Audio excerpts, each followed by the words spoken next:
बताऊ गे धानी तोरा कहाँ कहाँ के घूराना गे धानी।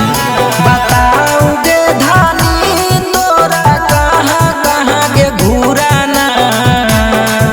घुमाई दाए राजा नहबाई दाए राजा घुमाई दाए राजा हमरा कोकुलत के झराना।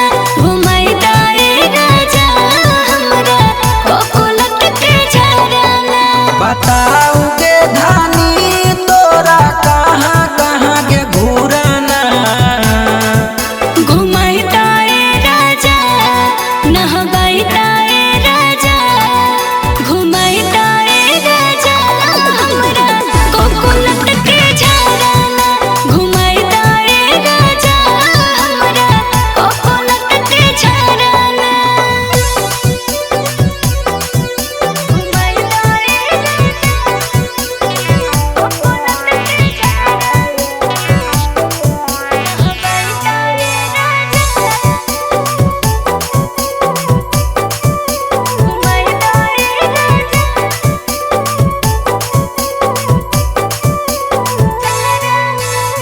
लागू है गरम ये राजा छुए बड़ी पसना जी।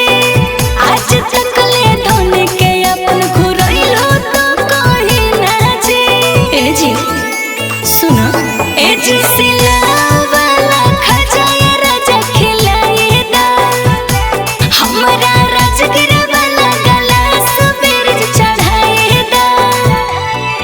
हगे की घटलऊ गे धानी जे हमारा से रूसाना।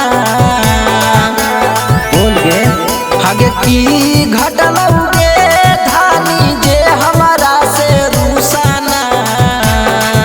घुमाई दाए राजा नहबाई दाए राजा घुमाई दाए राजा हमरा कोकुलत के झराना।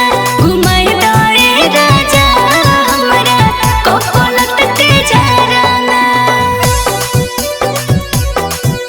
घुमाई दाए कोकुलत के